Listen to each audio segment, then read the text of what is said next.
আজ গাড়িতে এক্সেল ভেঙে বেরিয়ে গেছে। তো চলো বন্ধুরা, পুরো ব্লগটা দেখতে থাকো।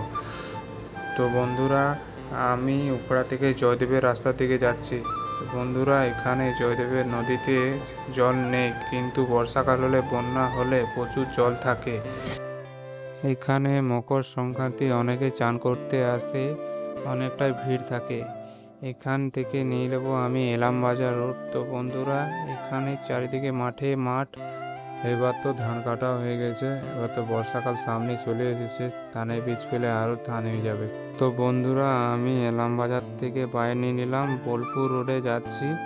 জায়গাটার নাম হলো ঘুসকরা। ওখানে আমি আলু লোড করতে যাচ্ছি। পার্টির লোকেশনে পৌঁছে গেছি।